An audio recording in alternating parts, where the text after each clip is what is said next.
ఏపీకి సంబంధించి ఎలక్షన్ టైంలో యువతకి 20 లక్షల ఉద్యోగాలు అన్నారు. నిరుద్యోగ వృత్తి 3,000 ఇస్తాం ఉద్యోగం రాకపోతే కనుక అన్నారు. దీనికి సంబంధించి ఏమైనా చేస్తున్నారా గవర్నమెంట్ వాళ్ళు? నాకు తెలిసినంత వరకు ఇప్పటికైతే నోటిఫికేషన్స్ ఏం వదలలేదు. మెగా డిఎస్సి అన్నారు, డిఎస్సికి సంబంధించినవి కూడా రాలేదు. 1 ఇయర్లో 4 lakhs ఉద్యోగాలు వదులుతాయన్నారు. 4 లక్షల ఉద్యోగాలు లేవు. 5 సంవత్సరాల కలిపి 20 లక్షలు అన్నారు.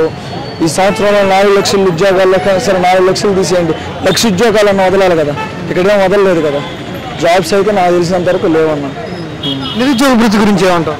నిరుద్యోగ వృద్ధి కూడా లేదు కదా, ఇవ్వట్లేదు కదా. ఇస్తామని ఎందుకని ఇవ్వట్లేదు అన్నారు. కాకపోతే అక్కడ బడ్జెట్లో కూడా కేటాయించలేదు కదా. మరి ఎందుకని ఆపేస్తున్నారు వీళ్ళు? ఎందుకని అడుగుతున్నారు యువత? మాకు నిరుద్యోగ వృత్తి ఏది, ఉద్యోగాలు ఏవి అని అడుగుతున్నారు, మాట్లాడుకుంటున్నారు. అడుగుతున్న వాళ్ళ మీద అక్రమంగా కేసులు పెట్టి లోపల దోస్తున్నారు కదన్నా. మీరే చూస్తున్నారు కదా, అక్రమంగా కేసులు పెట్టి లోపల దోస్తున్నారు. ఏమన్నా మాట్లాడినా వాటి మీద ఏదో కేసు పెట్టి లోపల దోసేస్తున్నారు. ఇంకెక్కడన్నా అడిగేది ఎవరన్నా? నిరుద్యోగ వృత్తి గురించి మీ ఇళ్ళ దగ్గరికి కూటమి నాయకులు కానీ ఎమ్మెల్యే కానీ వచ్చినప్పుడు అడుగుతున్నారా? మా కాడికి రారన్నా. ఏ అంటే నేను వైఎస్ జగన్ గారి పార్టీ తరఫున తిరుగుతుంటాను.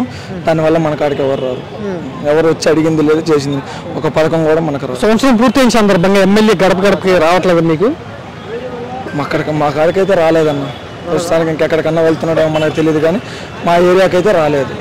అంటే మనం అంత పార్టిసిపేట్ చేయం దాంట్లో.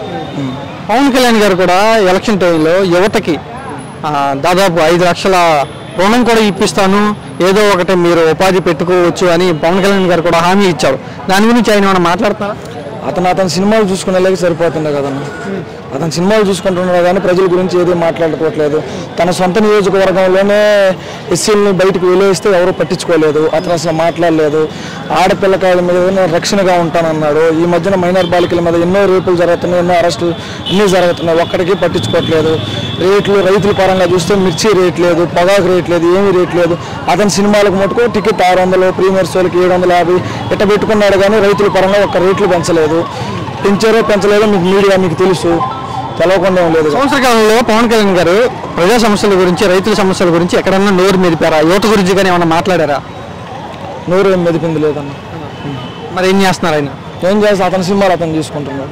ఈ మధ్యన హరిహర వీరమల్లు అన్నాడు, ఇంకా మళ్ళీ ఓజీ అంటున్నాడు. లేస్తే పాలిటిక్స్ వచ్చి స్టేజ్ల మీద మాట్లాడుతున్నాడు. ఇంకంతకు మించి ఏమీ లేదు. నాకైతే కనపడలేదన్న. బయట ఉన్న చేస్తున్నాడో చేయలేదన్న అది తెలియదు, కానీ కాకపోతే జగన్ చేసిన పథకాలను మటుకు పోయి పరిశీలిస్తున్నాడు. రుషికొండ ప్యాలెస్ అది ఇదని మాట్లాడి వాళ్ళే అన్నారు అక్రమంగా కేసులు అక్రమంగా కట్టాడు వైసీపీ ప్యాలెస్ అది ఇదని. మొన్న అతనే పోయి రుషికొండ ప్యాలెస్ చూసి టెక్నాలజీ బాగా కట్టాడు, మంచిగా కట్టాడు అది ఇదని చెప్పి గ్రీన్ కో ఇండస్ట్రీస్ కానీ ఇవన్నీ కానీ అతనే పరిశీలించి గవర్నమెంట్ స్కూల్స్ కానీ ఇవన్నీ అతనే పోయి చూశాడు. ప్రైవేట్ స్కూల్స్తో పాటు ఉన్నాయని చెప్పి అతనే అన్నాడు. ఇంకేమన్నా అతనే నోటితో అతనే ఒప్పుకొని అతనే తిరిగి చేస్తున్నాడు కదా. జగన్ చేయబడలేదన్న. అంటే నేను చేసిన పథకాలు బయటకు చెప్పుకోలే జగన్. వీళ్ళే చేసింది మొత్తం వీళ్ళే చూపిస్తున్నారు. పెద్ద ఎత్తున యువతకి రాబోతున్నాయి, భవిష్యత్తులో లక్షల ఉద్యోగాలు రాబోతున్నాయని చంద్రబాబు గారు చెప్తున్నారు, లోకేష్ గారు చెప్తున్నారు. సింగపూర్ అంటున్నారు, ఆ టూర్ అంటున్నారు, ఈ టూర్ అంటున్నారు. పెట్టుబడులు బాగా లక్షలాది కోట్లాది రూపాయలు వచ్చేస్తున్నాయని చెప్తా ఉన్నారు. మీకు నమ్మకం ఉందా? మాకైతే నమ్మకం లేదండి. మాకైతే నమ్మకం లేదు. ఎక్కడన్నా పెట్టేది ఇంకా వాళ్ళు సొంత ఖర్చులకి వాళ్ళ గురించి వాళ్ళు చూసుకుంటున్నారు తప్ప యువతకి తెచ్చింది మటుకు మాకైతే లేదు. మాకైతే తెలియదు, అసలుకి తెలియదు. ఈ మధ్యన ఆడవాళ్ళకి సంబంధించి 1500 3,000 అంత ఆస్తి అన్నారు. దాని పథకం నాకు సరిగ్గా తెలియదు. అచ్చెన్నాయుడు ఆడబిడ్డలకి నిధి ఇవ్వాలంటే ఆంధ్రాని అమ్మాలన్నాడు. అట్లాంటప్పుడు ఎందుకు ఆ మాట చెప్పటం, ఆ హామీ ఇటు ఎందుకు? అనవసరమే కదా. ఆడబడి నిధికే అమ్మేస్తే మరి మీకు నిరుద్యోగ భృతి ఇవ్వాలి, మీకు 5 లక్షల ఉద్యోగాలు ఇవ్వాలి, 5 సంవత్సరాల మీద 20 లక్షల ఉద్యోగాలు ఇవ్వాలి. మరి ఏపీని ఎన్ని రకాలుగా అమ్మేయాలంటారు? మరి అచ్చెన్నాయుడు మాటలను బట్టి చూస్తే ఏపీని ఎన్ని రకాలుగా అమ్మాలంటే ఇంకా వాళ్ళ చేతుల్లో ఉందన్న. రాష్ట్రం వాళ్ళ చేతుల్లో ఉంది.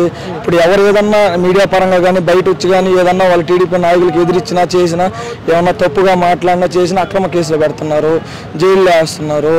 ఇంకా మిడిల్ క్లాస్ వాళ్ళు అయితే అసలు మనకెందుకు అని చెప్పి మాట్లాడట్లేదు. ఇంకెవరన్నా ఎదుర్కొని మంచి ప్రభుత్వం కేసులు పెడతలేదు, జగనే చేశాడు అరాచకం అన్యాయం అని అంటున్నారు. ఏంటి వాళ్ళు అరాచకం చేస్తే ఇప్పుడు ఎంతమంది జనం రారు కదన్నా. మీరు కట్టడి చేయాల్సినంత అవసరం లేదు కదా. ఒక్కో దగ్గర పోలీసులను పెట్టి బార్గేట్లు పెట్టి అన్ని కట్టడి చేయాల్సినంత అవసరం లేదు కదా. అన్యాయం చేసి ఉంటే, అన్యాయం చేయలేదు కాబట్టి ఇంతమంది జనాభా వస్తున్నారు. మీకెందుకు భయం? ఒక్కరిని చూసి మీరు ముగ్గురు ఎందుకు పోటీకి వచ్చారు? ఒక్కడే రావచ్చు కదా. చంద్రబాబు నాయుడు ఒక్కడే రావచ్చు కదా. పవన్ కళ్యాణ్ నేను లేస్తే దమ్మున్నోడే గడుచున్నాను అంటాడు. ఒక్కడే రావచ్చు కదా. ఒక్కడెందుకు రాలేదు? ముగ్గురితో కలిపి వచ్చారు. అది జగన్ పవర్. ఓకే.